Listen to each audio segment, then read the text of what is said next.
Yeah, so I've got two pieces of Kyrie news. One that got a lot of attention and one that didn't get enough attention. I'll start with the one that got a lot of attention. Kyrie's sneakers, one of the best-selling models that Nike has to offer. So they got the Kyrie 8 coming out, and usually Nike has a sterling history of collaborating with the people whose signature shoe actually has their signature on it. But Kyrie said, not the case with the Kyrie 8. I got nothing to do with this one. In my opinion, these are trash. Nike's going to release it without my okay, regardless what I say, so I apologize in advance to all my sneakerheads and true supporters of the Kyrie brand. Woo! Not great. So that got a lot of pickup online. People are like, what's Nike doing? What's Kyrie doing? This looks like a disaster. Here's the more interesting, more important, and more powerful story that didn't get enough attention. Meanwhile, same tweet, Sonny Khan, who started this nonprofit, said, excited about this one. Kyrie's team was one of the kindest, most well-intentioned I've ever worked with. Grateful and hyped for this partnership with the Kai Family Foundation. And what it is called PANI, it provides sustainable solutions to provide clean water and foster empowerment across South Asia. So look, the shoe media got a lot of attention. Kyrie is out there quietly on purpose doing great work. He continues to be one of the leading philanthropists in the NBA. And although a lot of the drama gets attention and you can get the media will focus on anything that feels like there's conflict, the quiet, good work that Kyrie is doing also deserves a spotlight, even though he's not providing it himself. He wants to keep it under wraps, so it's my job to say, congrats, Kyrie, you're doing phenomenal work, and I hope the shoe deal gets worked out, too. Great job, wow. I'm going to return my shoe. Great job. I knew I liked you. I knew I liked you a lot. Thanks, bud. Time now for Drawing a Blank. Wilds, I bet you didn't know why Brandon liked you. Now you do. Talking some Saints, we discussed earlier in the week the team's reported frustration with receiver Michael Thomas. This after he waited to get off-season ankle surgery until June. Head coach Sean Payton addressing the situation yesterday. Take a listen to this. It appears we're going to have to spend some time without him. It's disappointing, and we'll work through it with the other players that are here. But the surgery took place, and obviously, we would have liked that to have happened earlier than later. And quite honestly, it should have. Ouch. Brandon, Sean Payton's comments on Michael Thomas are blank. Round 8. Football season is back. The drama is back. So this is round 8. What do I mean by that? You have two heavyweights just going head to head, and they're in round 8 right now. And this thing can end in a stoppage. A stoppage is like, look, this is too brutal. We're just going to go with a trade, or this is going to end with a TKO, a knockout. Let's go knockout. And that knockout's going to look like this. That's either going to be Coach Payton saying, we're going to suspend this kid, or Michael Thomas turning around and saying, you know what, I'm not showing up. My ankle still isn't good. This is brutal right now. Sean Payton and Michael Thomas, they need to figure this out. This is all bad, Joy. Ugh, what a disaster. Look, I like Coach Payton a lot. Legendary coach. I don't know what's going on here. That is it feels like a very emotional reaction to what's happening with Michael Thomas. That's a call out. Saying that it should have happened earlier. Again, I have a really hard time believing that Michael Thomas would wait to have surgery on purpose to mess with the Saints season. He's a football player. He wants to be on the field. He doesn't want to be dealing with recovery as the season starts. How does that help his career? So I would love to know what's going on, truly going on behind the scenes here, because that is a very bold statement by Coach Payton to say that it should have happened earlier. What's going on here?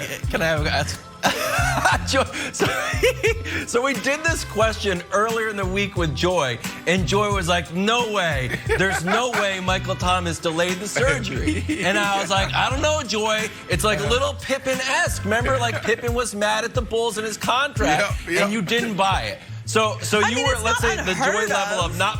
Have you moved it up a little? Are you now buying that this was purposeful on Michael Thomas's part based on Payton's reaction?